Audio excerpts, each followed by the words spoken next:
మనతో పాటు TRS party Telangana రక్షణ సేనకి సంబంధించి అధికార ప్రతినిధిగా ఉన్నటువంటి శ్రీకాంత్ గారు మనతో పాటు ఉన్నారు. నమస్తే. నమస్తే. టీఆర్ఎస్ పార్టీ పెట్టిన తర్వాత ఎట్లా ఉంది అంటే ఆల్మోస్ట్ 1 month అవుతుంది, ఇప్పటివరకు ఎట్లా ఉంది? అంటే నిజంగా నేచర్ గిఫ్ట్ మాకు టీఆర్ఎస్ పార్టీ పేరు అనేటువంటి రాసిపెట్టి ఉంది.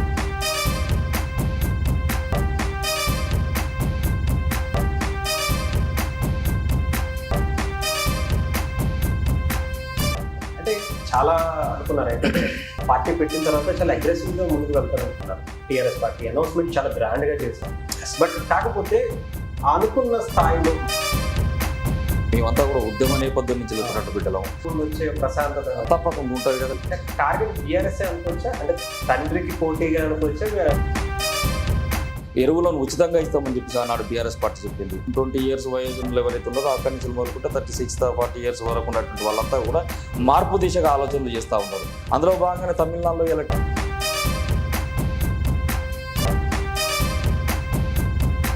అంటే టీఆర్ఎస్ పార్టీ అనేది అంటే కేసీఆర్ గారు తెలంగాణకి సంబంధించి ఉద్యమ స్ఫూర్తి ప్రతి ఒక్కళ్ళు తీసుకున్నటువంటి అలాంటి వ్యక్తిని సంబంధించి ఏదైతే పార్టీ అనౌన్స్ చేసేటప్పుడు ఆయన్నే టార్గెట్ అది పోను బీఆర్ఎస్ అధ్యక్షుడు ఉన్నాయి కానీ తన తండ్రి నన్ను ఒక పార్టీకి అధ్యక్షునిగా ఉన్నారు కాబట్టి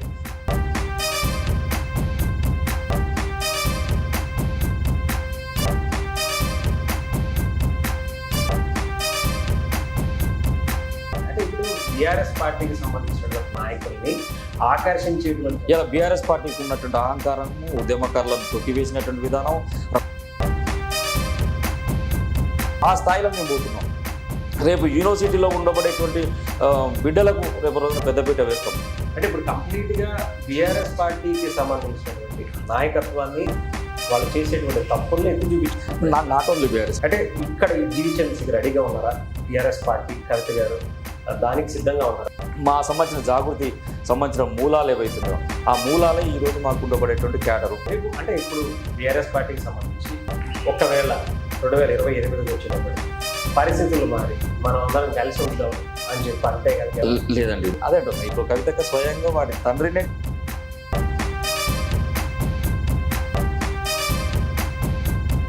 hi hello welcome to creative news. మనతో పాటు టీఆర్ఎస్ పార్టీ తెలంగాణ రక్షణ సేనకి సంబంధించి అధికార ప్రతినిధిగా ఉన్నటువంటి శ్రీకాంత్ గారు మనతో పాటు ఉన్నారు.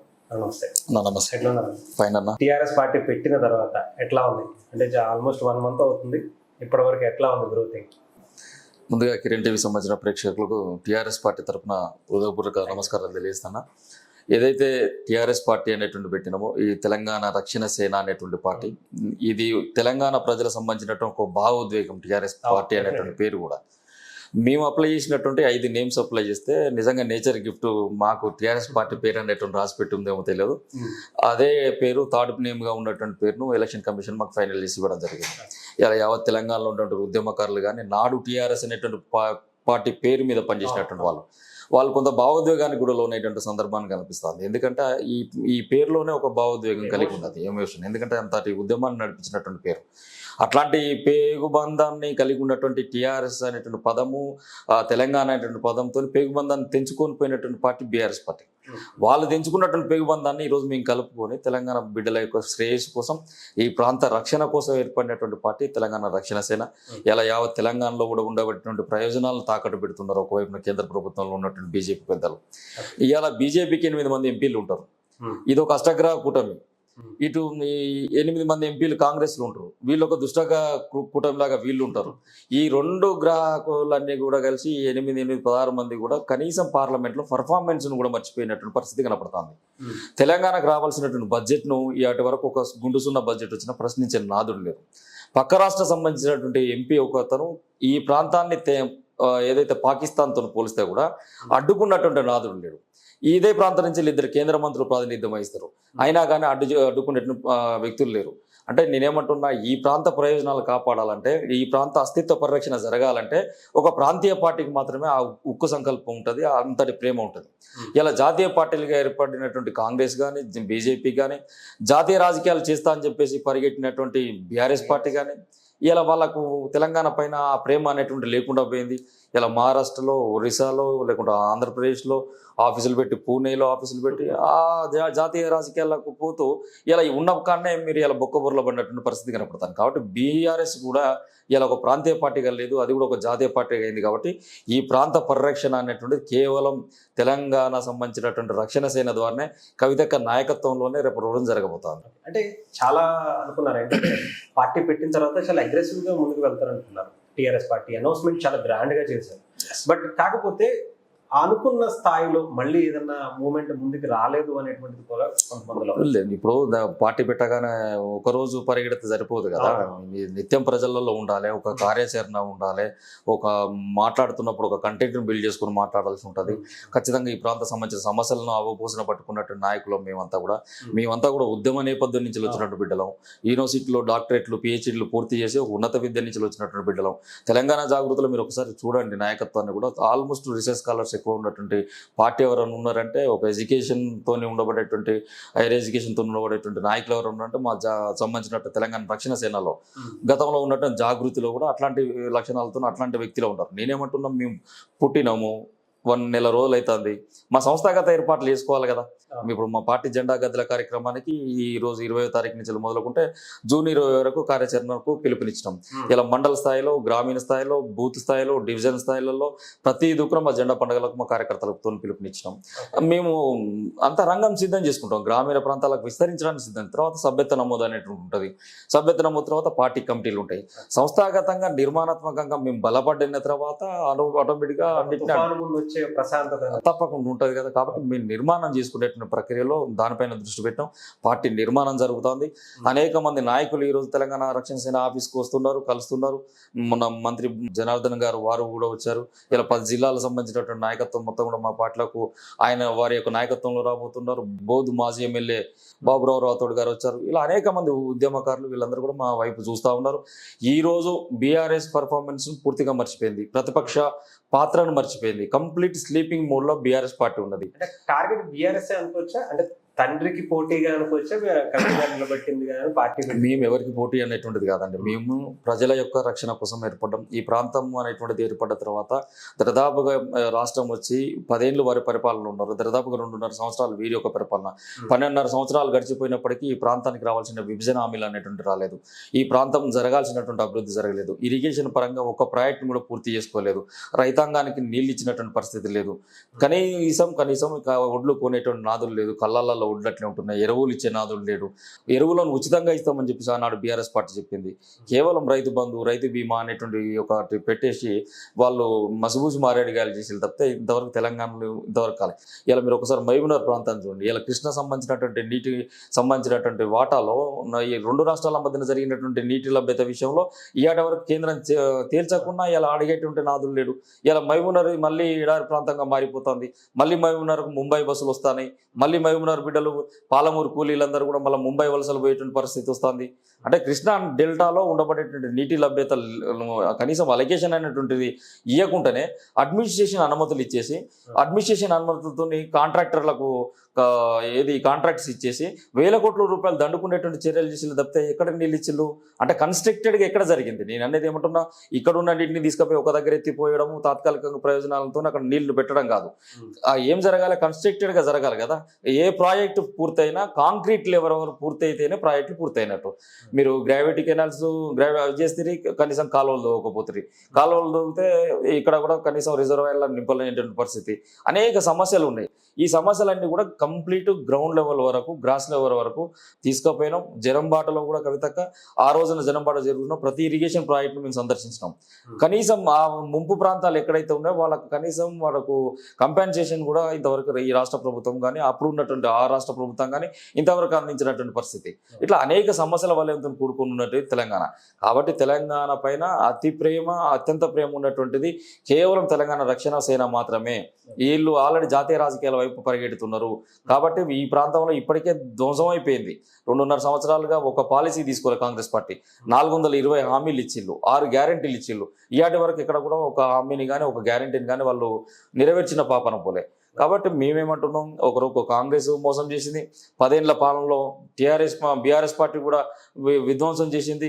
కాబట్టి వీళ్ళందరికీ కూడా ఒక ప్రత్యామ్నాయంగా ఉండబడేటువంటి శక్తి కేవలం కవితకు మాత్రమే. ఇలా జెన్జీ ఉద్యమం జరుగుతుందండి. ఆల్మోస్ట్ 19-20 ఇయర్స్ వయోజనులు ఎవరైతే ఉన్నారో అక్కడి నుంచి మొదలుకుంటే 36-40 ఇయర్స్ వరకు ఉన్నటువంటి వాళ్ళంతా కూడా మార్పు దిశగా ఆలోచనలు చేస్తూ ఉన్నారు. అందులో భాగంగానే తమిళనాడులో ఇలా టీవీకే కేవలం 2 సంవత్సరాలే కదా పార్టీ పుట్టి సంస్థాగతంగా నిర్మాణం జరిగి నిజంగా ప్రభుత్వ వ్యతిరేకంగా భారీగా కొట్లాడిలు అనేక కార్యక్రమాలు చేయాలి అనేది కూడా కాదు. అక్కడ మార్పును కోరుకున్నారు ప్రజలు, కొత్త పార్టీలను స్వాగతిస్తున్నారు. అదేవిధంగా రేపు రోజున కవితక్క పెట్టినటువంటి ఈ యొక్క పార్టీ కూడా మార్పు దిశగా పోతుంది. కీలకంగా తెలంగాణ రాజకీయాల్లో క్రియాశీలక భూమిక ఖచ్చితంగా మేము పోషిస్తాం. అంటే బీఆర్ఎస్ పార్టీ అనేది అంటే కేసీఆర్ గారు తెలంగాణకి సంబంధించి ఉద్యమ స్ఫూర్తి ప్రతి ఒక్కళ్ళు తీసుకెళ్ళినటువంటి వ్యక్తి. అలాంటి వ్యక్తిని సంబంధించి ఏదైతే పార్టీ అనౌన్స్ చేసేటప్పుడు ఆయన్నే టార్గెట్గా కొన్ని విమర్శలు చేయటం, ఆయన డైరెక్ట్గా కొన్ని తిట్టినటువంటి సందర్భాలు ఉన్నటువంటి పరిస్థితి కూడా ఎందుకని ఆయన మీద కేసీఆర్ గారు తెలంగాణ తీసుకొచ్చినటువంటి ఒక మహోన్నత శిఖరం. దాన్ని ఎవరైనా యాక్సెప్ట్ చేయాల్సింది చేస్తాం. మేము కూడా దానికి అతిథులు ఏం కాదు. ఖచ్చితంగా ఆయన చేసినట్టు త్యాగం అట్లాంటిది, ఆయన చేసినటువంటి ఉద్యమం అట్లాంటిది. కానీ ఒక పార్టీగా రాజకీయ పార్టీగా ఆవిర్భావం చేసే ముందు కేసీఆర్ అనే పర్సనాలిటీని చూడాల్సినటువంటి పరిస్థితులు. ఆయన ఒక పార్టీకి అధ్యక్షునిగానే చూస్తారు కదా. కేసీఆర్ గారు తండ్రిగా ఉన్నందుకు తండ్రిని కవితక్క గారు దూషించలే. ఒక పార్టీ అధ్యక్షుడిగా తన పైన ఉన్నటువంటి ఏదైతే ఉందో ఆ విమర్శలు చేసేళ్ళు. ఈ రోజు మీరు ఫామ్ హౌస్కే పరిమితం అవుతున్న ఇల్లు అని చెప్పేసి అన్నారు. నిజమే కదా. మీరు మరమనిషిగా మారిన కేసీఆర్ మా మనిషి కాదు అప్పటి కేసీఆర్ గారు అన్నారు. మారిన కేసీఆర్ నాకు అన్నారు తప్పితే మారని కేసీఆర్ను అప్పుడున్న ఉద్యమ కేసీఆర్ గారిని కవితకి ఏం మాట్లాడలే. అది పోను బీఆర్ఎస్ అధ్యక్షుడు కానీ తన తండ్రిని అనలే. ఒక పార్టీకి అధ్యక్షునిగా ఉన్నారు కాబట్టి వ్యక్తిగతంగా ఏముంటుందంటే తండ్రి బిడ్డ అనేటువంటి ప్రేమ ఖచ్చితంగా ఉంటుంది. అది రాజకీయాలకు ఆపాదించుకొని మాట్లాడాల్సినటువంటి అవసరం లేదు. నేనేమంటున్నా 100% ఆయన ఫామ్ హౌస్ మనిషే. ఫామ్ హౌస్ నుంచి బయటికి వెళ్ళట్లేరు. ప్రజలు ఇన్ని కష్టాలలో ఉన్నారు. ఇన్ని కష్టాలలో ఉంటే మరి ప్రజల కష్టాలు తీర్చడానికి ఎందుకు రావట్లేరు? హైడ్రా పేరు మీద కూల్చివేతలు జరుగుతున్నాయి. పేదవాడు ఇండ్లు కూలుస్తూ ఉంటే ఎక్కడ ఉన్నాడు కేసీఆర్, ఎక్కడ ఉన్నాడు కేటీఆర్, ఎక్కడ ఉన్నాడు హరీష్ రావు? వెలుగుమట్ల సంబంధించినటువంటి 750 కుటుంబాల గుడిసెలు కూలుస్తూ ఉంటే ఎక్కడ కేసీఆర్, ఎక్కడ కేటీఆర్, ఎక్కడ హరీష్ రావు అని ప్రశ్నిస్తాను. వికారాబాద్ సంబంధించినటువంటి వేలాది మంది సంబంధించిన రైతాంగం సంబంధించినటువంటి 1200 ఎకరాలకు సంబంధించినటువంటి అసైన్డ్ భూములను పేద ప్రజల నుంచి గుంజుకుంటే ఎక్కడ కేసీఆర్, ఎక్కడ కేటీఆర్, ఎక్కడ హరీష్ రావు అని ప్రశ్నిస్తాను. ఏం మరి ప్రజల సమస్యలలో లేనప్పుడు, ప్రజల దుఃఖంలో లేనప్పుడు, ప్రజల బాధలలో లేనప్పుడు, రైతుల ఆత్మహత్యలలో లేనప్పుడు, ఆటో కార్మికుల ఆత్మహత్యలు లేనప్పుడు మీ పార్టీ ఎక్కడ ఉన్నది? ఎక్కడ పోరాడుతుంది? అంటే కంటెంట్ని క్రియేట్ చేస్తారు, ఫొటోస్ క్రియేట్ చేస్తారు, ఎక్స్ వేదికగా పోస్టులు పెడతారు. దాంతో సమస్య తీరిపోతుందా? ప్రజాస్వామికంగా ప్రజలలో ఉండి ఉద్యమాలు చేయాలి. మీరు చూడండి, మీరు ఒకసారిగా ప్రధాన ప్రతిపక్ష పాత్రను పూర్తిగా మర్చిపోయారు. ఇవాళ నిజంగా వాళ్ళు ప్రధాన ప్రతిపక్షం అయితే ఈ రాష్ట్రంలో మున్సిపల్ ఎలక్షన్ జరిగితే 25 సంవత్సరాల పార్టీ వీళ్ళకు ఉన్నటువంటి సీనియారిటీ 25 ఏళ్ళు 26 సంవత్సరాలకు అడుగుపెట్టిళ్ళు. 25 సంవత్సరాల ప్లీనరీని సిల్వర్ జూబ్లీ వేడుకలను అంత అంగరంగ వైభవంగా చేసుకున్నటువంటి బీఆర్ఎస్ పార్టీ 26 సంవత్సరం పోయి నీ తెలంగాణ భవన్లో చిన్న రూములు ఎందుకు చేసుకున్నారు? ఎందుకు చేసుకుంటే గడ్స్ మీకు లేవు? ప్రజల మధ్యకు వచ్చి ఎందుకు బహిరంగ సభ పెట్టుకోలేకపోయారు? అంటే మీరు పర్ఫార్మెన్స్ను పూర్తిగా మర్చిపోయారు. చివరకు ఈ పార్టీ 25 ఏళ్ళ సీనియారిటీ ఉన్నటువంటి పార్టీ, 10 ఏళ్ళు ప్రభుత్వాన్ని నడిపినటువంటి పార్టీ మనం మున్సిపల్ ఎలక్షన్లో ఎన్ని సీట్లు గెలిచిందండి? నిజంగా ప్రతిపక్ష పార్టీగా నువ్వు ప్రజల సమస్యలను ఎండగడుతూ, ప్రభుత్వాన్ని ఎండగడుతూ నువ్వు గనక పనిచేస్తే, నువ్వు పర్ఫార్మెన్స్ చేస్తే, కాంగ్రెస్ విధానాలను ఎండగడితే నీకెందుకు 15-16 సీట్లు వచ్చినాయి? ఇంత చరిత్ర ఉన్నటువంటి పార్టీ కదా. ఎందుకు నీకు ఈ ప్రజాక్షేత్రంలో ఓటమి పాలైనవు? చివరకు సిట్టింగ్ స్థానాలు జూబ్లీ హిల్స్, దుబ్బాక, ఏదైతే నందిని అమ్మాయి మన ఏది కంటోన్మెంట్ సంబంధించినటువంటి ఎమ్మెల్యే అక్కడ చనిపోతే ఆ ఏరియా, ఇవన్నీ కూడా సిట్టింగ్ స్థానాలను ఎందుకు కోల్పోయారు? మీరు పర్ఫార్మెన్సే కనుక ఉండట్లయితే. కాబట్టి బీఆర్ఎస్ పార్టీని ఇప్పుడు ప్రజలలో నమ్మేటువంటి పరిస్థితి లేదు. ఇంకా వారి యొక్క అహంకారం తగ్గలేదు. కేటీఆర్ గారు అనేక వేదికల మీద చెప్తారు, ప్రజలే తప్పు చేసేళ్ళు, మీరు తప్పు చేయడం ద్వారా మేము ఓడిపోయినాం అని. అంటే ఇంకా యాక్సెప్ట్ చేస్తాం. మీ విధానాల ద్వారా ఓడిపోలేదా? బీఆర్ఎస్ పార్టీ మీ విధానాల ద్వారా ఒప్పుకోవట్లేగా. ఇలా నువ్వు గొర్రెలను పంచితేవి, ఒక కుటుంబానికి ఇచ్చి ఒక కుటుంబానికి ఇవ్వకుంటే నిన్ను వ్యతిరేకించు. బీసీ బంధు అంటేవి, బీసీ బంధు ఒక కుటుంబానికి ఇచ్చి ఒక కుటుంబానికి ఇవ్వకపోతే వ్యతిరేకత ముట కట్టుకున్నావు. దళిత బంధు 10 కుటుంబాలకు ఇస్తే మిగతా 50 కుటుంబాలు అక్కడ ఏవైతే ఉన్నాయో వాటికి ఇవ్వకపోతే వాళ్ళ దగ్గర నుంచి వ్యతిరేకత ముట కట్టుకున్నావు. టీజీపీఎస్సీ సంబంధించినటువంటి ప్రశ్న పత్రాలు ఒక ఉన్నతమైనటువంటి సర్వీస్, అది అత్యున్నతమైనటువంటి శాఖ. అదే ఒక ఐఏఎస్ యొక్క పర్యవేక్షణలో ఆ శాఖను చాలా ఉన్నతంగా నడిపించాల్సింది. ఇలా టీజీపీఎస్సీ పేపర్లు జిరాక్స్ సెంటర్లో దొరుకుతూ ఉంటే, కాంపిటేటివ్ ఎగ్జామ్స్ సంబంధించిన ప్రశ్న పత్రాలు లీక్ అవుతా అంటే, ఎస్ఎస్సీ లాంటి పరీక్షను కూడా పారదర్శకంగా నిర్వహించలేనటువంటి నిస్సాయ స్థితిలో బీఆర్ఎస్ పార్టీ ఉంటుంటే, ప్రతి నోటిఫికేషన్ కోర్టు మెట్లు ఎక్కుతా అంటే, ఇలా నిరుద్యోగులందరూ నేను వ్యతిరేకించలేదా? ఈ వ్యతిరేకతలో మూట కట్టుకోలేదా? అత్యాచారాలు చేసినటువంటి ఎమ్మెల్యేలను సపోర్ట్ చేస్తే, మానవంగాలు చేసినటువంటి ఎమ్మెల్యేలను సపోర్ట్ చేస్తే, పట్టబగరీలు ఏదైతే అడ్వకేట్ దంపతులను దారుణాత్య చేసినటువంటి హత్యాకోరులను సపోర్ట్ చేస్తే, భూ కబ్జాదారులను సపోర్ట్ చేస్తే, అదే సిట్టింగ్ల స్థానాలకు మళ్ళీ ఇచ్చుకుంటా పార్టీతో కలిసి ఉన్నప్పుడు ఎందుకని మీరు క్వశ్చన్ చేయలేదు? ఎట్లా మన వచ్చిన తర్వాత పార్టీ పెట్టిన ఒక కుటుంబంలో ఉన్నప్పుడు ఆ కుటుంబాన్ని విచ్ఛిన్నం చేసిన ప్రయత్నం చేయము. అదే పార్టీలో ఉన్నప్పుడు పార్టీ కంటూ ఒక అంతర్గతంగా ఒక లైన్ ఉంటది, ఖచ్చితంగా వాటి అంతర్గతంగా మనం చెప్పగలుగుతాం. సైలెంట్ గా ఎందుకున్నారని సైలెంట్ గా లేము, మేము సైలెంట్ గా ఎందుకున్నామంటున్నాం? అంతర్గత వేదికల మీద, అనేక వేదికల మీద కవిత గారు చెప్పిళ్ళు, రిప్రజెంటేటివ్ మేనర్ లో చెప్పిళ్ళు, ఉత్తరాలు రాసిళ్ళు, లేఖలు రాసిళ్ళు, ఫోన్లలో చెప్పిళ్ళు, ఉద్యమకారుల గురించి చెప్పిళ్ళు, అనేక వర్గాల గురించి చెప్పినప్పటికి కూడా పెడజేవిన పెట్టిళ్ళు. నేను అందుకనే ఫస్ట్ సంబంధించినటువంటి రాష్ట్ర ప్రభుత్వం ఏర్పడ్డప్పుడు 2014 సంవత్సరంలో కనీసం ఒక మహిళకు కూడా మంత్రి పదవి ఇయ్యలే. ఆ రోజు కూడా కవితక్క ఎంపీగా పార్లమెంటు ప్రాతినిధ్యం వహిస్తూ, ఇది నిజంగా అన్యాయము, మహిళ యొక్క ప్రాతినిధ్యం ఉండకపోవడం సిగ్గుచేటు అని చెప్పేసి ఆ రోజు కేసీఆర్ గారు ప్రశ్నిస్తే, ఈరోజు సబితా ఇంద్రారెడ్డికి, సత్యవతి రాథోడ్కి ఇట్లాంటి వాళ్ళకు మంత్రి పదవులు వచ్చినట్టు పరిస్థితి. మేము ఎప్పుడు ప్రశ్నించకుండా లేము, ఉన్నాము. ఎందుకంటే విత్ ఇన్ ద పార్టీ కాబట్టి, పార్టీకి లైన్ ఉంటుంది కాబట్టి ఆ లైన్లో ప్రశ్నించినాం. బయటకు వచ్చిన తర్వాత బాధ్యత విపక్షం, ఇప్పుడు కంప్లీట్ గా విపక్షం అయిపోయింది. అంతే కదా, లోపల ఉన్నంతసేపు స్వపక్షంగా ఏదైతే చెప్పాలో, ఎట్లాంటి మేనర్లు వాటిని ఉంటాయో వాటన్నిటిని ఉపయోగించి చెప్పినాం. పెడజమైన పెట్టిళ్ళు వినలేదు, చెప్పకుండా వినకుండా చెడంగా చూస్తామని అంటాం కదా, అనేక సందర్భాలు చెప్పినా కానీ వినలేదు. ఇలా చెడిపోతున్నటువంటి బీఆర్ఎస్ పార్టీని చూస్తా ఉన్నాం. అంటే ఇప్పుడు బీఆర్ఎస్ పార్టీకి సంబంధించినటువంటి నాయకుల్ని ఆకర్షించేటువంటి పనిలోనే ఇప్పుడు టీఆర్ఎస్ పార్టీ తెలంగాణ రక్షణ సేన ఉంది. ఆ పార్టీని కంప్లీట్ గా ఉన్నటువంటి ఎవరైతే నాయకత్వంలో ఎమ్మెల్యేలు కావచ్చు, మిగతా మెయిన్ లీడర్స్ ఉన్నారో వాళ్ళందరినీ కూడా తీసుకొచ్చే పనిలోనే ఉన్నారేమో. ఇప్పుడు మేము ఒకటి సార్, మేము ఇప్పటి వరకు ఏ నాయకులను అట్రాక్ట్ చేయడం కానీ, మీరు రండి అని చెప్పేసి బలవంతం చేయడం కానీ ఏది కూడా చేస్తలేము. మాకు ఒక 20 సంవత్సరాల ప్రస్థానం ఈ తెలంగాణ ప్రాంతంతో ఉన్నది. ఈ ప్రాంతంలో బతుకమ్మల యొక్క ఔన్నత్యాన్ని, ఈ ప్రాంతం సంబంధించిన సంస్కృతిని విశ్వపీఠం పైన నిలబెట్టినటువంటి మహిళ. కొంతమంది హీరోలకు సహజంగా వాళ్ళకు చరిష్మా అనేటువంటిది ఉంటుంది, వాళ్ళకు అది దాన్ని చూసి చాలా మంది ఇప్పుడు ఉన్నారు. కానీ కవితకు అరుదైన చరిష్మా ఉన్నది. కవితకు ఉన్నటువంటి చరిష్మా ఈ ప్రాంత సంస్కృతి యొక్క ఔన్నత్యాన్ని పెంచినటువంటి చరిత్ర ఆమెకు ఉన్నది. ప్రతి ఇంట్లో కవితక్కను ఒక బొడ్డమ్మలాగా, ఒక బతుకమ్మలాగా చూసేటువంటి రూపంగానే కవితక్క యొక్క రూపం ఉంటుంది. అంతటి చరిష్మా కలిగినటువంటి నాయకురాలు మా నాయకురాలు. కాబట్టి మా నాయకురాలు ఎవరిని పిలవడమో, ఎవరిని ఇన్వైట్ చేయడమో, ఎవరిని బ్రతలాడమో ఏది అవసరం లేదు. రాబోయే కాలంలో క్రియాశీలక పాత్ర తెలంగాణ సంబంధించిన రక్షణ సేన పోషించబోతోంది. ఈ రోజు కాంగ్రెస్ పార్టీని ప్రజలు నమ్మేటువంటి పరిస్థితి లేదు. ఏ ఎన్నికలు వచ్చినా కాంగ్రెస్ పార్టీని రేపు రోజున సార్వత్రిక ఎన్నికల కల్లా వీళ్ళు ఇచ్చినటువంటి హామీలు, వీళ్ళు చెప్పినటువంటి రాక్షస పాలనే వీళ్ళని అంతమొందిస్తుంది. ఇలా బీఆర్ఎస్ పార్టీకి ఉన్నటువంటి అహంకారము, ఉద్యమకారులను తొక్కివేసినటువంటి విధానం, రాజకీయ పునరేకీకరణలో భాగంగా ఉద్యమ ధ్రువులకు మీరు చోటు ఇచ్చేసి ఇలా పట్నం మహేందర్ రెడ్డి, తలసాని శ్రీనివాస యాదవ్, ఎర్రబెల్లి దయాకర్ రావు, కడియం శ్రీహరి, కొండా సురేఖ ఇట్లా అనేక మందిని తీసుకొచ్చేసి ఇక్కడ జులుం చేసేసి, ఉద్యమకారుల పైన జులుం చేసేసి, పార్టీ కోసం 2001 నుంచి జెండాలు పట్టుకొని భుజాన మోసి అనేక వేదికల మీద అనేక సభలు పెడుతుంటే ఆ రోజు ఉద్యమానికి అప్పి ఆటోలలో, ట్రాక్టర్ల జనాన్ని తరలించినటువంటి కార్యకర్తలు ఎక్కడున్నారు, ఆ కార్యకర్తల కుటుంబాలు ఎట్లున్నాయి? ఇలా ఒక్కొక్క కుటుంబాన్ని చూస్తే వాడికి పార్టీ పైన అభిమానం అట్లా ఉన్నప్పటికీ కూడా కుటుంబాలు ఆర్థికంగా చితికిపోయినాయి. ఎవరైతే సోకాల్డ్ లీడర్లు రాజకీయ పునరీకరణలో వచ్చిల్లో ఆ ఉద్యమ ద్రోగులకు సంబంధించినటువంటి కార్యకర్తలు ఎవరైతే ఉన్నారో వాళ్ళు వచ్చి నీ పార్టీలో డెవలప్ వెళ్ళు. అసలీ కార్యకర్త అనేటువంటి వాడు అణచివేయబడ్డాడు నీ పార్టీలో. ఆ అసలీ కార్యకర్తలు ఈ రోజు మా దగ్గరకు వస్తున్నారు, ఎందుకంటే వాళ్ళ భావోద్వేగం అది. కాబట్టి మేము పార్టీ కోసం కష్టపడ్డటువంటి వాళ్ళను, ఆ రోజు నుంచి నిలబడినటువంటి వాళ్ళను, ఉద్యమకారులను, అనేక ప్రజా సంఘాలు, ఇలా విశారదన్ మహారాజు లాంటి వాళ్ళు వచ్చి మాతో పనిచేయడానికి సిద్ధంగా ఉన్నారు. తెలంగాణ విఠల్ లాంటి వాళ్ళు వచ్చి మా యొక్క కార్యక్రమాలకు మద్దతు ఇస్తూ ఉన్నారు. ఇదంతా ఎందుకు జరుగుతుంది? ప్రజా పోరాటాల్లో మేము ఉన్నాం కాబట్టి జరుగుతున్నది. కాబట్టి క్రమేణా చాలా మంది నాయకత్వం వస్తారు. దాంతోపాటు మేము కూడా ఎవరో పెద్ద నాయకులను చూపెట్టాలని మేము అనుకుంటాం. మా దాంట్లో ఉన్నటువంటి వాళ్ళందరూ కూడా పెద్ద నాయకులే. ఎందుకంటే మేము ప్రజాస్వామికంగా ఇప్పటివరకు చట్టసభలో పోలే కాబట్టి మీకు కనిపిస్తూ ఉండదు.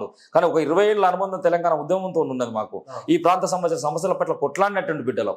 రాళ్ల దెబ్బలు తిన్నాం, బాష్పవాయు గోళాలు తిన్నాం, రబ్బర్ బుల్లెట్లు తిన్నాం, ఒక అసెంబ్లీ ముట్టడి, ఒక సాగర్ ఆరం, ఒక మిలియన్ మార్చ్, ఒక పాలకుర్తి, ఒక రాయినిగూడెం ఇలాంటి అనేక చారిత్రక ఘట్టాలు లిఖించినటువంటి బిడ్డలం, 100 కేసులు పెట్టుకున్నటువంటి బిడ్డలం, జైళ్ళ నుంచి వచ్చి పరీక్షలు రాసినటువంటి బిడ్డలం. మేమంతా కూడా మేము ఎక్కడ ఉద్యమంలో ఎక్కడ తీసుకుని వేసేటువంటి పాత్ర మాది లేకుండా ఎక్కడ లేదు. ఒక చరిత్ర లిఖించేటువంటి పాత్ర మా తెలంగాణ సంబంధించిన జాగృతి కార్యకర్తలకు అప్పుడు, ఈరోజు తెలంగాణ రక్షణ సేన కార్యకర్తలకు ఉన్నది. అట్లాంటివి రేపు చట్టసభలకు పోయే విధంగా ప్రజలలోకి పోయిన తర్వాత ఈ నాయకత్వం నిలబడితే సరిపోతుంది కదా, కొత్త నాయకులు రావాల్సిన అవసరం ఏమున్నది. ఇంకొక మాట చెప్తాం మీకు, యువతకు మహిళలకు పెద్దపీట వేస్తున్నాం, ఆ స్థాయిలో మేము పోతున్నాం. రేపు యూనివర్సిటీలో ఉండబడేటువంటి బిడ్డలకు రేపు రోజున పెద్దపీట వేస్తాం. ఎందుకంటే వాళ్ళు ఉద్యమం నుంచి పుట్టినటువంటి బిడ్డలు, ఉద్యమం కోసం పోరాడేటువంటి బిడ్డలు. ఇలా వాళ్ళకి ఎక్కడ న్యాయం చేసేళ్ళు, ఎక్కడ న్యాయం చేసినటువంటి పరిస్థితి. చివరకు కార్పొరేషన్ చైర్మన్లను కూడా అందం ద్రాక్షగా పెట్టినటువంటి పరిస్థితి బీఆర్ఎస్ పార్టీ హయాంలో. మునుగోడు ఎలక్షన్ వస్తే మునుగోడు ఎలక్షన్ల పర్ఫార్మెన్స్ మంచి చేయండి, పార్టీని గెలిపియండి, మీకు కార్పొరేషన్ సంబంధించిన పదవులు ఇస్తాం. జిహెచ్ఎంసీ ఎలక్షన్స్ వస్తే జిహెచ్ఎంసీ ఎలక్షన్లో మీరు పని చేయండి, పార్టీని గెలిపియండి, ఎవరు పర్ఫార్మెన్స్ బాగా ఇస్తే వాళ్ళకు మీకు కార్పొరేషన్ చైర్మన్లు ఇస్తామని ఏ ఎలక్షన్కి వస్తే ఆ ఎలక్షన్కు కార్పొరేషన్ పదవులను ఎరగా చూపెట్టి కార్యకర్తలతో పని చేయించుకున్నటువంటి పార్టీ బీఆర్ఎస్ పార్టీ. మరి ఎవరికి ఇచ్చింది పదవులు, ఏ ఉద్యమకారులకు ఇచ్చింది? అంటే ఇప్పుడు కంప్లీట్ గా బీఆర్ఎస్ పార్టీకి సంబంధించినటువంటి నాయకత్వాన్ని వాళ్ళు చేసేటువంటి తప్పుల్ని ఎత్తి చూపించేటువంటి ప్రయత్నం ఎక్కువ జరుగుతుంది. నాట్ ఓన్లీ బీఆర్ఎస్ అండి, ఇలా కాంగ్రెస్ పైన మేము మాట్లాడుతున్నాం, బీజేపీ పైన మాట్లాడుతున్నాం, బీజేపీ వ్యతిరేక విధానాల మీద మాట్లాడుతున్నాం. మన బండి సంజయ్ సంబంధించినటువంటి పోక్సో కేసు ఏదైతే వాళ్ళ కొడుకు పైన జరిగితే కవితక్క ఒక 2 రోజులు అందుబాటులో లేకపోవడంతో గాయగత్తరు లేపి ఏమో మాట్లాడట్లేదు. మేము ఉండేదే మా నాయకత్వం మహిళా నాయకత్వం, మా నాయకురాలే మా అధినేత్రే ఒక మహిళ. ఆ మహిళగా ఉండబడేటువంటి ఒక అమ్మాయి గురించి మాట్లాడుకుంటే ఎట్లుంటాం. కానీ మాకు కొంచెం విచక్షణ, విజ్ఞత, సంస్కారం ఇవన్నీ ఉన్నటువంటి బిడ్డలం కాబట్టి, ఒక ఆడపిల్ల సంబంధించినటువంటి ఇష్యూ కాబట్టి మగవాడికి ఏం కాదు నష్టం, ఏం జరిగినా మళ్ళీ 4 రోజులు సర్వే అవుతారు. కానీ ఒక ఆడపిల్ల ఒక్కసారి కనుక ఇబ్బంది పడితే జీవితాంతం ఆ మచ్చట్నే ఉంచే సమాజం ఇక్కడ ఉన్నది కాబట్టి ఆచితూచి స్పందించడం, లుకౌట్ నోటీసులు ఇవ్వాలని చెప్పి స్పందించడం, ఇలా బీజేపీ పైన కూడా స్పందించడం. కానీ బీఆర్ఎస్ సోషల్ మీడియా ఇంకా అత్యుత్సాహం పెట్టి మొత్తం దీన్ని క్లెయిమ్ చేసుకున్నట్టు విషయం చేసింది. మరి నీ పార్టీలో అత్యాచారాలు చేసినట్టు నాయకుల గురించి ఇవాళ ఎందుకు మాట్లాడలేరు? నిన్న కాక మొన్న జనగామ దగ్గర ఒక సంఘటన జరిగింది, అప్పు కట్టలేదని చెప్పేసి వారి యొక్క బిడ్డను తీసుకపోయి బీఆర్ఎస్ నాయకుడికి ఇచ్చి పెళ్లి చేసిల్లట. మరి దాన్ని మాట్లాడాలిగా, ఖండించాలి కదా. ఈ పార్టీ ఎందుకు ఖండించట్లేదు? అంటే సామాన్యునికి ఒక న్యాయం, మీ పైన వ్యక్తిగత విమర్శలు చేసినందుకు, మీ పార్టీ ఆఫీసుల మీద దాడి చేసినందుకు బండి సంజయ్ మీద మీరు పర్సనల్గా తీసుకున్నారు. కానీ మేము ఏమంటాం, చట్టం పని చేసుకుంటూ పోతుంది.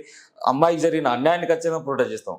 కానీ మీ అంత అగ్రెసివ్గా పోయి అమ్మాయి ఫొటోస్ను కూడా మొత్తం ఫేస్ రివీల్ చేసేసి పెట్టడం అనేటువంటిది ఇది ఎట్లాంటి సంస్కారం? నీ పార్టీ నేర్పిన సంస్కారం ఇదేనా? నీ సోషల్ మీడియా మొత్తం అమ్మాయి ఫోటోలు రివీల్ చేసి పెట్టింది. ఇది నా చెల్లో నీ ఇంట్లో ఉన్నటువంటి కుటుంబ సభ్యులైతే మనం చేస్తాం అట్లా? అంటే కేటీఆర్ గారు కూడా బండి సంజయ్ గారిని రాజీనామా చేయాలని చెప్తారు. బీజేపీ పార్టీ ఏమో మీ చెల్లెలు ఇట్లా మద్యం దాంట్లో దొరికిపోయినప్పుడు నువ్వు రాజీనామా చేసినావు, మీ నాయన రాజీనామా చేసినావు అని చెప్పి వాళ్ళు అడుగుతున్నారు. ఏమంటారు దాన్ని? మేము ఒకటే అంటున్నాం, నిజంగా ఆ వేదిక పంచుకోవడమే దురదృష్టకరం. ప్రధాని మంత్రితోనే ఆ రోజుని ఇంత గంభీరమైనటువంటి ఆరోపణలు, ఇంత భయంకరమైనటువంటి ఆరోపణలు ఉన్నప్పుడు ఆరోపణలను తిప్పికొట్టిన తర్వాత ఆరోపణల నుంచి మాది ఏం లేదని చెప్పేసి క్లీన్ చిట్ వచ్చిన తర్వాత వేదిక పంచుకోవాల్సి ఉంటుంది. ఎందుకంటే కేంద్ర మంత్రిగా, కేంద్ర సంబంధించిన హోంశాఖ మంత్రిగా ఉన్నప్పుడు ఒక కీలకమైనటువంటి బాధ్యత ఉన్నది. నైతికంగా ఆయన రాజీనామా చేస్తే విలువలు ఉండేటివి కాబట్టి ఆ విధంగా ఆయన చేయాలనేటువంటి మేము డిమాండ్ చేసినాం. రెండోది, ఇప్పుడు మేము లిక్కర్ కేసు ఆరోపణలు వచ్చిన తర్వాత కూడా స్వయంగా కవిత గారే రాజీనామా చేస్తామని చెప్పేసి వారించినటువంటి వ్యక్తి కేసీఆర్ గారు. వారి యొక్క మాట మీద మేము ఆ విధంగా ఉన్నాం. ఇవాళ ఏమింది liquor case? Rouse Avenue court ఏం చెప్పింది? రౌస్ ఎవెన్యూ కోర్టు కనీసం కేసును మొత్తం డిస్మిస్ చేసింది, 3 సంవత్సరాలు పర్యవేక్షణ చేసింది. 4 నెలలు ఈ కేసును పైన న్యాయమూర్తి వచ్చేసి విచారణ చేపట్టి 4 నెలలు పర్యవేక్షణ చేసిన తర్వాత ఈ కేసు మొత్తం కూడా ఫాల్స్ ఎలిగేషన్, ఎక్కడ కూడా దీనికి ఒక రూపం లేదు, తలాతోక లేకుండా ఉన్నది కేసు అని చెప్పేసి ఆడపిల్లని అనవసరంగా 5.5 నెలలు జైల్లో పెట్టి వేధించిల్లు మీరు అని చెప్పేసి కేసును డిస్మిస్ చేసినటువంటి దాఖలా లెక్కలు. ఇవాటి వరకు నేషనల్ హెరాల్డ్ కేసు కావచ్చు, కామన్వెల్త్ కుంభకోణం కావచ్చు, బొగ్గు కుంభకోణం కావచ్చు, అగస్టా కుంభకోణం కావచ్చు, 2G స్పెక్ట్రమ్ కావచ్చు, కాంగ్రెస్ చేసిన అనేక కుంభకోణాలు కొన్ని సంవత్సరాలు కాలయాపన జరిగింది. By God grace, nature gift అనుకుంటున్నాం. మేము పార్టీ పెట్టే ముందే కవితకు Rouse Avenue court clean chit ఇచ్చి ఇవ్వడం, ఇలా దేశం ముందు సిగ్గుపోయి, దేశం ముందు సిబిఐ తల వంచుకునే విధంగా, జేబు సంస్థలుగా కేంద్ర ప్రభుత్వంకి మారిపోయి అనేటువంటి అపవాదు మూట కట్టుకునే విధంగా ఇలా సిబిఐ ఈడీలు తయారైనాయి. కాబట్టి వాళ్ళు ఏం చేయాలి, ముఖం తెలివి కోసం హైకోర్టుకు పోయారు. తప్పితే మాకు వచ్చినటువంటి క్లీన్ చిట్ అన్నటువంటి 100% రౌస్ రెవెన్యూ కోర్టు ఇచ్చినటువంటిదే. ముఖ్యంగా ఇంకా ఫర్దర్గా హైకోర్టులుగా పోయినాక కూడా ఇదే జరుగుతుంది తప్పితే ఇంకేం మార్పు అనేటువంటిది ఉండదు. కాబట్టి మేము న్యాయాన్ని ధర్మాన్ని నమ్మేటువంటి బిడ్డలుగా ఖచ్చితంగా న్యాయస్థానాలకు మేము అదేవిధంగా అక్కపైన పడినటువంటి మచ్చ రౌస్ రెవెన్యూ కోర్టు ఇచ్చినటువంటి తీర్పుతోనే మాయమైపోయింది. ఇకపోతే రాబోయేటువంటి జిహెచ్ఎంసీ ఎలక్షన్స్ ఈ ఇయర్లోనే ఆల్మోస్ట్ చెప్తున్నారు అంతా కూడా. అంటే ఇక్కడ ఈ జిహెచ్ఎంసీకి రెడీగా ఉన్నారా టీఆర్ఎస్ పార్టీ కవిత గారు? దానికి సిద్ధంగా ఉన్నారా? కమిటీలు కావచ్చు, ఇంకోటి కావచ్చు, ఇంకా ఫామ్ అవుతున్నటువంటి మేము ఏమంటున్నాం, ఇప్పుడు మేము పార్టీగా పుట్టిన నెలలోలే కావచ్చు, కానీ జాగృతిగా మాకు విస్తారమైనటువంటి కమిటీలు ఉన్నాయి. గతంలో దరిదాపుగా మేము 6 అనుబంధ విభాగాలతో మొదలైనటువంటి మేము దరిదాపుగా ఇవాళ 27-28 శాఖలుగా మా తెలంగాణ జాగృతి సంబంధించిన పనిచేసేది. చివరకు వికలాంగులకు కూడా ఒక విభాగాన్ని పెట్టుకున్నాం, రైతులకు ఒక విభాగాన్ని పెట్టుకున్నాం, వైద్య సేవల కోసం వైద్య విభాగాన్ని పెట్టుకున్నాం, చివరకు లిటరేచర్ కోసం పుస్తక విభాగాన్ని పెట్టుకున్నాం. ఇట్లా ఒక ఉన్నతమైన లక్ష్యాలను కలిగి ఉన్నటువంటి సంస్థ ఆ రోజున తెలంగాణ జాగృతి. కాబట్టి ఆ సంస్థగా మేము వచ్చి పార్టీలుగా మారినాం. కాబట్టి ఖచ్చితంగా టీఆర్ఎస్ పార్టీకి మా సంబంధించిన జాగృతి సంబంధించిన మూలాలు ఏవైతున్నాయో ఆ మూలాలే ఈరోజు మాకు ఉండబడేటువంటి క్యాడరు. ప్రతి గ్రామాన మాకు సంబంధించినటువంటి క్యాడర్ ఉన్నది. మేము దాన్ని క్రమేణా నిర్మాణం చేసుకుంటూ పోతా ఉన్నాం. రేపు ఇక్కడ జరిగేటువంటి 3 సంబంధించినటువంటి కార్పొరేట్ ఖమ్మం కావచ్చు, వరంగల్ కావచ్చు, రేపు జిహెచ్ఎంసీలో జరిగేటువంటి ఎన్నికలు ఏవే ఇచ్చినా ఖచ్చితంగా అన్ని డివిజన్ల నుంచి తెలంగాణ రక్షణ సేన నుంచి అభ్యర్థులు నిలబడతారు. మేము పార్టీగా పుట్టక ముందుకే ఆల్ ఇండియన్ ఫార్వర్డ్ బ్లాక్ ద్వారా మేము పొత్తు పెట్టుకొని మా సంబంధించిన సానుభూతి పరులను 40 మందిని గెలిపించుకున్నాం కదా. ఇలా వడ్డపల్లి మున్సిపాలిటీని కుట్టాం కదా. ఇలా పెద్దపల్లిలో 2వ ప్రతిపక్షంగా మేమే ఉన్నాం కదా. మరి ఈ అక్క సంబంధించినటువంటిది చరిష్మా లేకుండా కేవలం ఆ రోజు 40 గెలిచినాం. ఈరోజు పార్టీ జెండా పెట్టుకొని ఈ పచ్చకండవతోని ఈ పాంచజన్య శంకారావం పూరించినటువంటి బిడ్డలుగా ఉచిత విద్యను, ఉచిత వైద్యాన్ని, సామాజిక తెలంగాణను, అదేవిధంగా రైతును రాజును చేయడాన్ని, అదేవిధంగా ఏదైతే ఉపాధి ఉద్యోగ అవకాశాలను, అదేవిధంగా ఉద్యమకారులకు ఏదైతే 1,00,000 పోస్టులు ఇచ్చే విధంగా మేము పార్టీ ఏర్పాటు రోజు ఏదైతే ప్రకటించినామో ఇవాళ ఈ పాంచజన్య శంకారావం అంతా గ్రామాన పూరిస్తాం. రేపు వచ్చేటువంటి ఎంపీడీసీ జెడ్పీటీసీ ఎలక్షన్లో కూడా మా అభ్యర్థులు ప్రతి మండలం నుంచి, ప్రతి గ్రామం నుంచి మా ఎంపీడీసీ అభ్యర్థులు ఉంటారు, ప్రతి దగ్గర నుంచి మా జెడ్పీటీసీ అభ్యర్థులు ఉంటారు. రేపు వచ్చేటువంటి కార్పొరేషన్ ఎలక్షన్లో కూడా మా కార్పొరేట్ అభ్యర్థులు నిలబడబోతున్నారు. టార్గెట్ 2028 కాదు, ఈ జిహెచ్ఎంసీ నుంచే మొదలు సంస్థాగతంగా బలపడతాం కదా. పార్టీ సింబల్ వస్తుంది, సింబల్తో బలపడతాము. సింబల్ ప్రజలలోకి వెళ్ళిపోతుంది.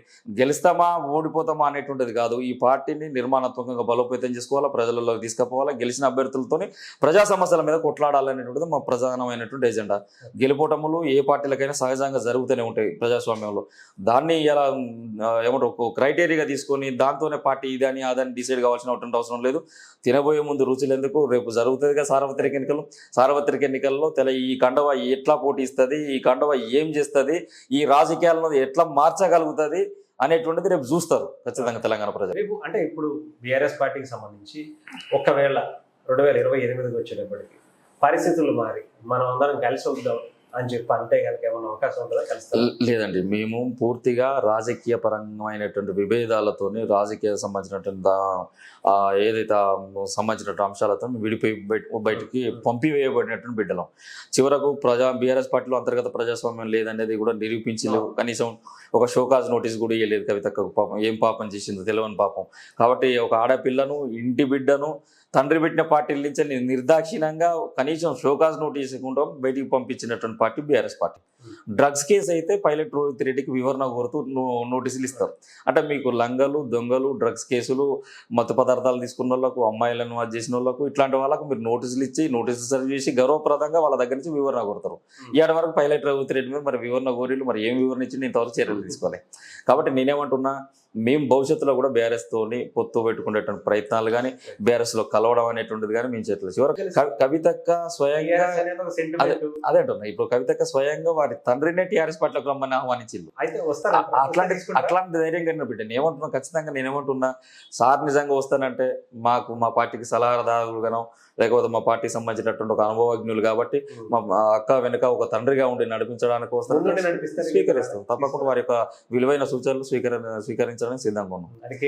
మేము బీఆర్ఎస్ పార్టీ కేటీఆర్ గారు ఎక్కడండి అదే అహంకారం నడుస్తూ ఉంది. ఇంకా ప్రజల మధ్యన ఉండేటువంటి విషయంలో ప్రజలే ఇంకా తప్పు చేసిళ్ళు, మీరు చేసిన తప్పుతోనే మేము ఓడిపోయినామంటున్నాం, కానీ మా చర్యల ద్వారా మేము ఓడిపోయినాం అనేది యాడికి కూడా ఒప్పుకుంటలేడు కదా కేటీఆర్ గారు.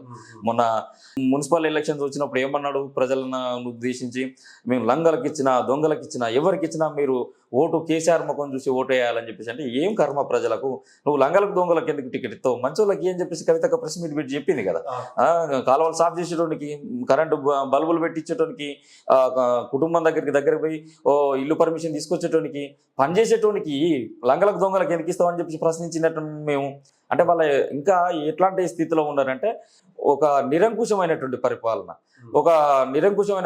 మనం ఏది చెప్తే అది జరగాలనేటువంటి పాలన జరిగింది. కాబట్టి ఇవాళ మీ దుస్థితి ఈ విధంగా ఉన్నది. ఇవాళ తెలంగాణ అనేటువంటి పదాన్ని కూడా మీ పార్టీ పేరు నుంచి తొలగించుకొని జాతీయ రాజకీయాల వైపు, పంజాబ్ సంబంధించిన రాజకీయాల వైపు, మహారాష్ట్ర రాజకీయాల వైపు, అక్కడ రైతుల వైపు మీరు ఇక్కడ సమస్యలు వదిలిపెట్టి ఎప్పుడైతే పరిగెట్టిలో ఈ ప్రాంతంలో ఇవాళ మీరు బొక్కబోర్లో పడాల్సిన పరిస్థితి వచ్చింది. కాబట్టి మేము భవిష్యత్తులో కూడా బీఆర్ఎస్ తోనేటువంటి పోయేటువంటి పరిస్థితి లేదు. మీకు ఇంకో మాట చెప్తా, ఈ రాష్ట్రంలో ఇప్పుడున్న 119 నియోజకవర్గాల్లో 38% ఓట్ బ్యాంక్ ఏ పార్టీకి సంపూర్ణంగా వస్తుందో ఆ పార్టీ అధికారంలోకి వచ్చేటువంటి అవకాశం ఉంది. ఇప్పుడున్న పరిస్థితులను గమనిస్తే కాంగ్రెస్ పార్టీ కరెక్ట్గా ఎలక్షన్ చేసినా, వాళ్ళు ఏ పద్ధతులు చేసినా వాళ్ళకి ఫుల్ ప్రెసిడెంట్ పరిస్థితి లేదు. 5 ఏళ్ళ అధికారానికి దూరమైనటువంటి బీఆర్ఎస్ ఎన్ని మాయ మాటలు చెప్పినా వాళ్ళ అహంకారాన్ని, వాళ్ళ మాయ మాటలు ఇంకా ప్రజలు నమ్మడం పెట్టిన పరిస్థితి లేదు. బీజేపీకి అసలే స్కోప్ లేదు. అర్బన్ ప్రాంతంలో అంత ఇంత కొంత పెరిగే ప్రయత్నం జరుగుతుంది కావచ్చు, కానీ రూరల్లో అసలు వాళ్ళకి ఎట్లాంటి స్కోప్ లేదు. కాబట్టి ప్రత్యామ్నాయంగా ప్రజలు చూసేది ఏంది, కేవలం టీఆర్ఎస్ పార్టీని చూస్తూ ఉన్నారు, కవితక్క నాయకత్వాన్ని చూస్తున్నారు. ఒక మహిళా ముఖ్యమంత్రి అయితే ఇంటిని ఏ విధంగానైతే ఒక మహిళ తీర్చిదిద్దుతుందో, ఇంటి పోషణను ఏ విధంగా చూస్తుందో, అదేవిధంగా ఇంట్లో ఉండేటువంటి బిడ్డల యొక్క పెంపకాన్ని ఏ విధంగా చూస్తుందో, వాళ్ళ ఉన్నత చదువులను ఎట్లా చూస్తుందో, ఎట్లా ఇంటిని తీర్చిదిద్దుతుందో, ఎట్లా పొదుపు చేస్తుందో ఒక మహిళ, అట్లా ఇంటిని కాపాడుకుంటుంది ఒక తల్లి.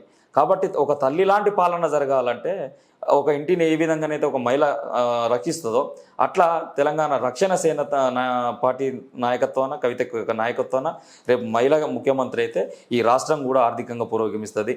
ఈ రాష్ట్రం కూడా ఒక అన్నపూర్ణ స్వరూపంగా రేపు ప్రజలకు ఇంత అన్నం పెట్టే విధంగా, ఉపాధి కల్పించే విధంగా జరుగుతుంది. ఇలా ఉచిత విద్య అంటున్నాం మేము. ఉచిత విద్య ఇప్పటి వరకు ఏ పాలకులు అందించగలిగిల్లండి? ఇలా విద్య మొత్తం కార్పొరేట్ మయమైంది. నా పిల్లల సంబంధించిన ఫీజులు కట్టుకోలేకనే నేను అప్పుల పాలవుతున్నా. నా పిల్లోని ఇంజనీరింగ్ లేకుంటే డాక్టర్ సీట్ సంబంధించినటువంటి మెడికల్ సీట్ వస్తే వాళ్ళ డొనేషన్లు కట్టలేక, కోటాను రూపాయలు పెట్టలేక, విదేశీ విద్యను అందించలేక నేను అప్పుల పాలవుతున్నా. ఇలా నాకు రైతు బంధు ఏమవసరం, నాకు రైతు బీమా ఏమవసరం? ఇదే ఉచిత విద్య ఇస్తే నేనే పొదుపు చేసుకుంటా కదా. నా పిల్లల చదువులు భారం నాకు తగ్గితే నేను పొదుపు చేసుకుంటా. నేను పొదుపు చేసుకుంటే 4 మిత్తిలకి ఇప్పుకుండే పరిస్థితుల్లో నేను ఉంటా. తద్వారా నా ఆర్థిక స్వావలంబనం అనేటువంటి మెరుగవుతుంది. తద్వారా రాష్ట్రం కూడా ఆర్థికంగా పురోగమిస్తుంది. ఇలా నా ఇంట్లో ఒక రోగం వచ్చింది, లేకుంటే ఏదో నొప్పి వచ్చింది, ఒక 10 లక్షల తాకిడి నాకు తిన్నా, నేను హాస్పిటల్లో పోయానంటే నేను అప్పుల ఊబిలో కూరుకపోతున్నా కదా. కాబట్టి ప్రజలు కూడా ప్రేమాలు, ఉచిత విద్య అంటుంది కవితమ్మ, ఉచిత వైద్యం అంటుంది కవితమ్మ. ఈ 2 కనుక నేను చేయకపోతే రాళ్లతో కొట్టమని చెప్పి ఛాలెంజ్ ఇస్తుంది. అంటే అంత ఉక్కు సంకల్పం కలిగినటువంటి మహిళ ఈ మాటలు అంటుందంటే ఖచ్చితంగా కవితమ్మ నాయకత్వాన్ని మనం బలపరచవచ్చు. ఈ 2 కనుక ఆమె చెప్పినట్టు కనుక ఫ్రీ వస్తే మన కుటుంబాలు అనేటువంటిది నెత్తిన పాలు పోసినట్టే కవితమ్మ అని చెప్పేసి ఇలా యావత్ తెలంగాణ ప్రజానీకం అంతా కూడా కవితక్క ఏది మాట్లాడినా నిశ్చితంగా పరిశీలిస్తూ ఉన్నారు. బీఆర్ఎస్ పార్టీ నాయకులు అయినటువంటి కేటీఆర్ గారు, హరీష్ రావు గారు మీరు మాట్లాడినటువంటి మాటలు కూడా ఇలా ప్రజలు గమనిస్తూ ఉన్నారు. ఇలా మీ చుట్టూ ఏమున్నాయి? ఇలా బీజేపీతో మైత్రి కోసం తాతలాడుతున్నారు ఇలా బీఆర్ఎస్ నాయకులు అనేది సుస్పష్టం. ఇలా కాంగ్రెస్ పార్టీ కాళేశ్వరం సంబంధించిన బీజేపీతో కానీ కాంగ్రెస్తో కానీ మేము కాంగ్రెస్తో కానీ మేము మా ఎజెండా అనేటువంటిది స్పష్టంగా ఉన్నది. ప్రజలకు మేలు చేసేటువంటి ఎజెండా పెట్టుకొని పోతున్నాం. బలమైనటువంటి అభ్యర్థులను బరిలో దించుతాం. చదువుకున్నటువంటి విద్యార్థికులు ఎవరైతే ఉన్నారో ఆ విద్యార్థికులను రేపు బరిలో దించబోతున్నాం. కాబట్టి ఈ కండువే రక్షణగా ఉంటుంది. కవితక్క మొహమే మాకు ఒక చరిష్మాగా మేము తీసుకుపోబోతున్నాం. కాబట్టి మా యొక్క విధానాలను ప్రజలకు తీసుకుపోయి మేము సింగిల్గానే పోటీ చేయాలనేటువంటి ఆలోచనలోనూ, ఒకవేళ భావసారూప్యత కలిగినటువంటి పార్టీలు ఎవరన్నా మమ్మల్ని కనుక సంప్రదిస్తే మా నాయకత్వం, మా పార్టీ నిర్ణయం తీసుకుంటుంది. రైట్ అన్న, thank you, all the best. GHMC రాబోయేటువంటి ఆ ఎలక్షన్స్లో, ఎందుకంటే మన మున్సిపల్ ఎలక్షన్స్లోనే చూసాం టీఆర్ఎస్ పార్టీ పెట్టిన తర్వాత ఆ స్పిరిట్ కావచ్చు, ఆ ఎమోషన్ కావచ్చు, నాకు తెలిసి ఈసారి జిహెచ్ఎంసీ నుంచి అది చూడబోతున్నామేమో అని అనిపిస్తుంది. Thank you, all the best.